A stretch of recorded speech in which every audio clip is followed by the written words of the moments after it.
Men habitually use only a small part of the power which they actually possess. Give your dreams all you've got, and you'll be amazed at the energy that comes out of you. The soul is stronger than its surroundings. When a thing is new, people say it is not true. Later, when its truth becomes obvious, they say it is not important. Finally, when its importance cannot be denied, they say anyway, it is not new. There is no worse lie than a truth misunderstood by those who hear it. We need a kind of good that will not perish, a good in fact that flies beyond the goods of nature. Like every other instinctive eagerness and impulse, religion adds to life an enchantment which is not rationally or logically deducible from anything else. The theorizing mind tends always to the oversimplification of its materials.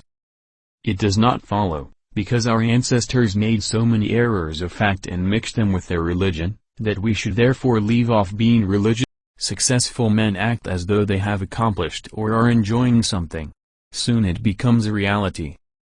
Everybody should do at least 2 things each day that he hates to do, just for practice. Human beings, by changing the inner attitudes of their minds, can change the outer aspects of their life. Tell him to live by yes and no, yes to everything good, no to everything bad. Our errors are surely not such awfully solemn things. In a world where we are so certain to incur them in spite of all our caution, a certain lightness of heart seems healthier than this excessive nervousness on their behalf. If merely feeling good could decide, drunkenness would be the supremely valid human experience. All natural goods perish. Riches take wings, fame is a breath, love is a cheat, youth and health and pleasure vanish. The best argument I know for an immortal life is the existence of a man who deserves one. We are all ready to be savage in some cause. The difference between a good man and a bad one is the choice of the cause. When we survey the whole field of religion, we find a great variety in the thoughts that have prevailed there, but the feelings on the one hand and the conduct on the other are almost always the same. There are 2 lives, the natural and the spiritual, and we must lose the one before we can participate in. If this life be not a real fight, in which something is eternally gained for the universe by success, it is no better than a game of private theatricals from which one may withdraw at will.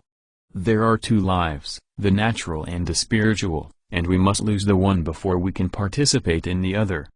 We need only in cold blood act as if the thing in question were real, and keep acting as if it were real, and it will infallibly end by growing into such a connection with our life that it will become real. Our science is a drop, our ignorance a sea. It is a common habit to blame life upon the environment. Environment modifies life but does not govern life. Success or failure depends more upon attitude than upon capacity. The sway of alcohol over mankind is unquestionably due to its power to stimulate the mystical faculties of human nature, usually crushed to earth by the cold facts and dry criticisms of the sober hour. Truth in our ideas means their power to work. Common sense and a sense of humor are the same thing, moving at different speeds. A sense of humor is just common sense, dancing. A great many people think they are thinking when they are merely rearranging their prejudices. Be not afraid of life. Believe that life is worth living, and your belief will help create the fact. Never suffer an exception to occur till the new habit is securely rooted in your life. We have grown literally afraid to be poor.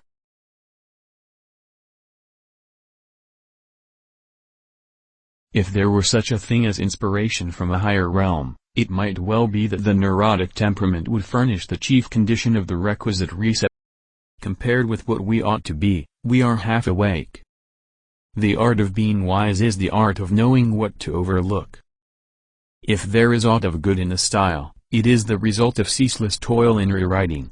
Everything comes out wrong with me at first, but when once objectified in a crude shape, I can torture and poke and scrape and pat it till it offends me no more. Truth happens to an idea. To change one's life, 1. Start immediately. 2. Do it flamboyantly. 3. No exceptions. The greatest weapon against stress is our ability to choose one thought over another. The art of being wise is the art of knowing what to overlook. the highest flights of charity, devotion, trust, patience, bravery to which the wings of human nature have spread themselves have been flown for religious ideals. We forget that every good that is worth possessing must be paid for in strokes of daily effort. To know is one thing, and to know for certain that we know is another one. Genius, in truth, means little more than the faculty of perceiving in an unhabitual way what the whole community comes to believe and grasps the individual as in a vice. Every perception is an acquired perception. Science, like life, feeds on its own decay. New facts burst old rules, then newly divined conceptions bind old and new together into a reconciling law. Common sense and a sense of humor are the same thing, moving at different speeds. A sense of humor is just common sense, dancing. Facts are the bounds of human knowledge, set for it, not by it. Our belief at the beginning of a doubtful undertaking is the one thing that ensures the successful outcome of the venture. Science as such assuredly has no authority, for she can only say what is, not what is not. Philosophy is at once the most sublime and the most trivial of human pursuits. As time, space, and the ether soak through all things, so do abstract and essential goodness, beauty, strength, significance, justice, soak through all things good, strong, significant, and just. The mind is made up by what it feeds upon. Our normal waking consciousness, rational consciousness as we call it, is but one special type of consciousness, whilst all about it, parted from it by the filmiest of screens, there lie potential forms of consciousness entirely different. There is no more miserable human being than one in whom nothing is habitual but indecision. Believe that life is worth living and your belief will help create the fact. Most unhappiness is caused because people listen to themselves, instead of talking to themselves. As we take, in fact, a general view of the wonderful stream of our consciousness, what strikes us first is this different pace of its part. Act as if what you do makes a difference. It does. Thank you for watching and press the subscribe icon.